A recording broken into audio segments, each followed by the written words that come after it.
Hello everybody. Today we will discuss about reading comprehension. Jadi hari ini kita akan bahas tentang reading comprehension dan gimana tips and triknya ngerjain soal reading. Karena saya paham soal reading itu berkaitan dengan banyak kata, jadi kalian pasti baca itu kayak ada hawa-hawa males, ngantuk. That's why at the very first meeting I told you that you need to focus. Jadi intinya ngerjakan tes TOEIC itu gimana sih? Kamu harus fokus, harus kalau bagi yang ngantuk kan harus minum kopi mungkin, karena memang soalnya ada banyak, 200 soal yang harus dikerjakan selama 2 jam. Before we start going to the main menu, sebelum kita bahas tips and triknya, saya akan ingatkan kembali structure of the testnya TOEIC biar kalian gak lost. Kita lagi bahas apa ini. Jadi saya sudah jelaskan kemarin bahwa structure of the testnya TOEIC, kita TOEIC-nya adalah listening and reading, yaitu 2 jam dengan total soal 200, 100 soal listening, 100 soal reading. 100 soal reading yang harus dikerjakan selama 75 menit saja, tidak lebih, tidak boleh kurang, tapi tidak lebih. Ini dia. Jadi sebenarnya soal TOEIC yang 200 soal itu dibagi menjadi beberapa bagian. Kita fokus ke yang ini ya. Ada current version, ada updated version. Kalau yang versi di IK itu yang ini. Kalau kalian tesnya di kantor ITC-nya sendiri, mereka sudah pakai updated version ini. Tapi intinya dua-duanya sama-sama diakui secara internasional. Jadi 100 soal listening itu ini terbagi menjadi 4 bagian. Sementara 100 soal reading itu juga terbagi menjadi hanya 3 bagian. Yang selama ini kita pelajari soal grammar, vocab itu berkaitan di part 1 sampai dengan part 6. Terutama part 5 ini incomplete sentence itu mainnya di grammar. Jadi sebenarnya yang soal murni grammar itu hanya ini part 5 saja, 40 soal saja dari total 200 soal itu grammar hanya keluar di sini. Selebihnya apakah grammar tidak diperlukan? Masih perlu, tapi secara implisit karena konteks based TOEIC itu ya.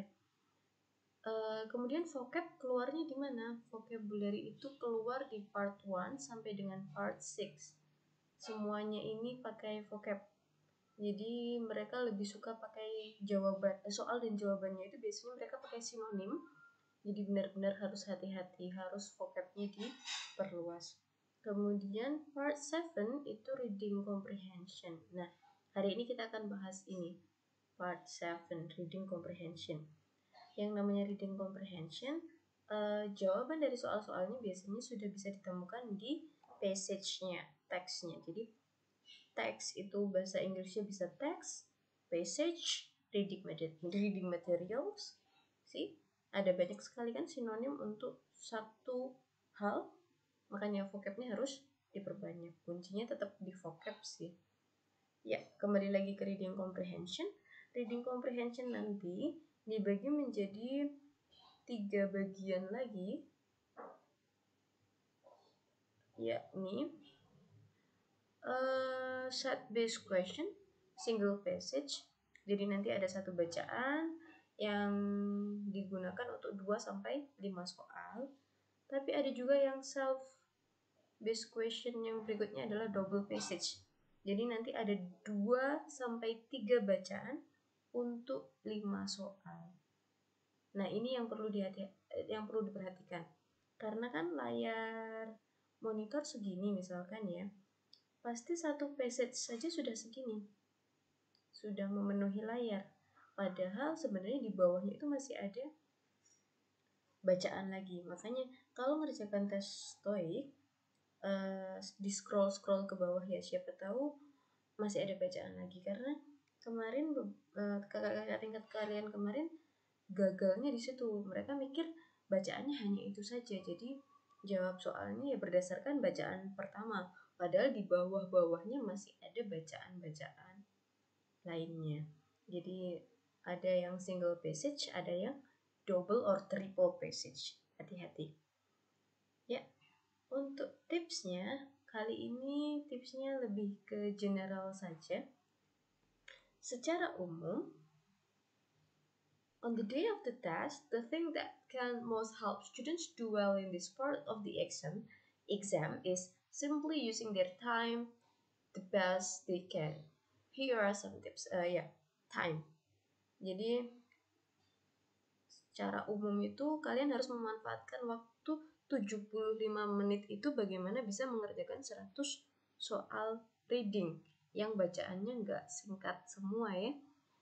Mostly banyak, bahkan ada yang sampai 2 bacaan, 3 bacaan hanya untuk 5 soal.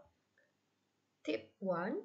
Students should always look at the question before starting to read the text. This is especially important for lower level students who can waste time reading things such as address of letters due to unfamiliarity with different text type.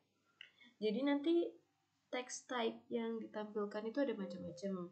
Ada yang dalam bentuk memo, ada yang dalam bentuk email, artikel, dan macam-macam. Jadi jangan kalian buang-buang waktu baca teksnya dulu, baca aja dulu soalnya sebelum baca teksnya. Ingat, yang pertama kalian harus memanfaatkan waktu. Gimana cara memanfaatkan waktu? Jadi kalian harus baca soalnya dulu sebelum baca teksnya untuk efisiensi. Kan nanti di soal pasti ada gambaran, oh kira-kira yang bagian mana sih, seperti itu. Tip 2, students will next need to work out if the questions are about the whole text or if the answers are likely to be found in just 1 or 2 sentences somewhere in the text. If all the questions are the second type, you will probably be able to answer all the questions without ever reading through the whole text. Nah, setelah kalian baca teksnya, silahkan ditentukan kira-kira soalnya itu perlu baca keseluruhan teksnya atau hanya perlu baca 1-2 kalimat. Kebanyakan soal itu sebenarnya tidak perlu baca seluruh kalimat, seluruh bacaan. Jadi misalkan soalnya tentang siapa pengirim surat itu, kan kita nggak perlu baca seluruh emailnya kan, seperti itu. Ya, next lanjut ke tips 3. Students need to prioritize, especially if they are short of time, which is often the case. This mainly involves doing the easier things first. Jadi kalian kalau ngerjakan tes itu harus ada prioritasnya, mana yang harus dikerjakan dulu. Kalau bisa kerjakan yang gampang-gampang dulu. Soal TOEIC itu sebenarnya memang sudah disusun dari yang paling gampang ke yang paling sulit, makanya reading comprehension ditaruh di belakang kan, yang paling menghabiskan banyak waktu. Tapi kalau kalian merasa ada yang masih sulit di tengah-tengah, bisa skip dulu.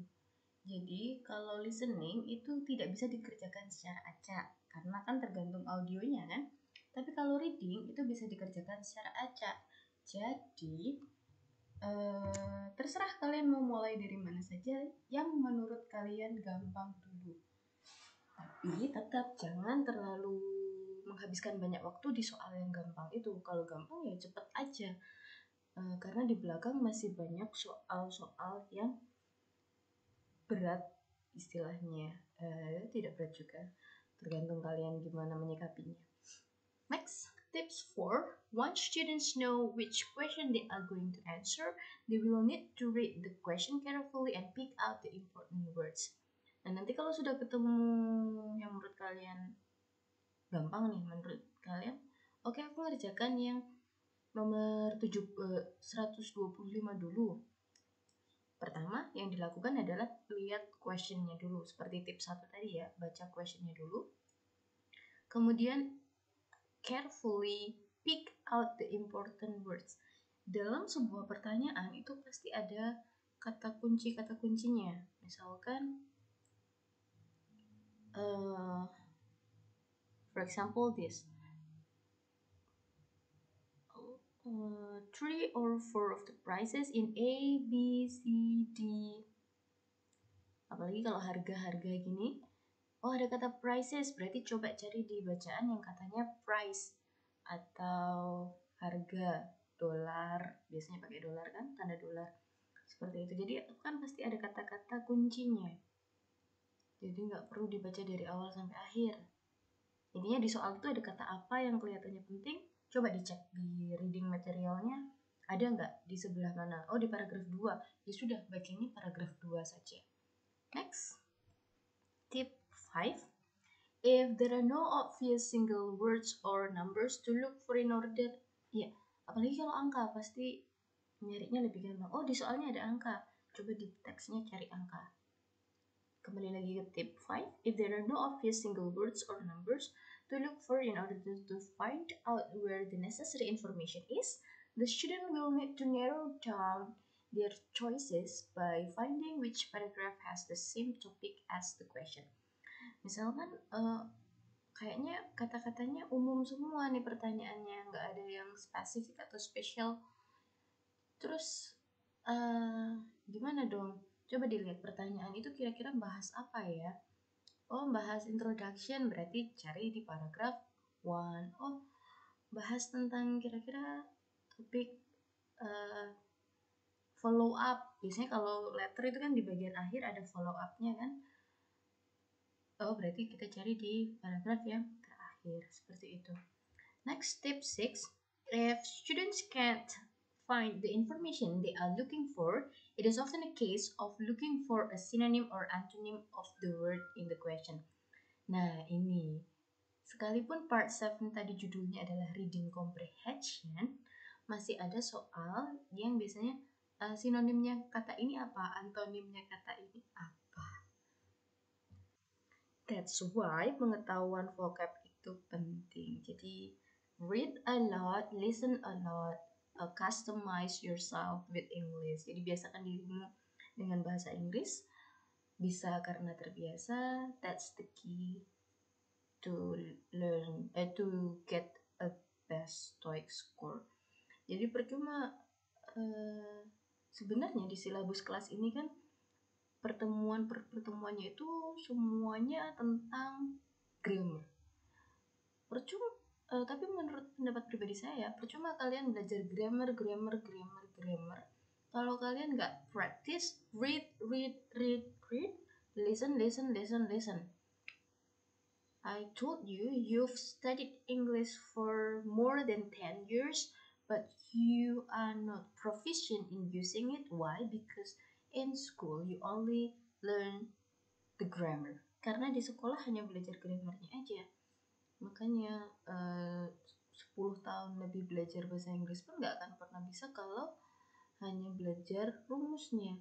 Padahal to speak, the first thing that you have to possess is the vocabulary. Jadi untuk ngomong kan harus punya katanya. Kalau kamu gak punya katanya, it's useless, isn't it? Next. So later on I will share this presentation. Jadi ini ada latihan-latihan soal. You can learn by yourself. Then kan macam-macam pertanyaan ada banyak. Ada what, who. I will explain the tips to answer each question, each reading comprehension question next meeting. Jadi nanti cara-cara jawabnya per pertanyaan gimana sih caranya, saya akan bahas pertemuan depan. That's it for today, and hopefully it will be helpful for you.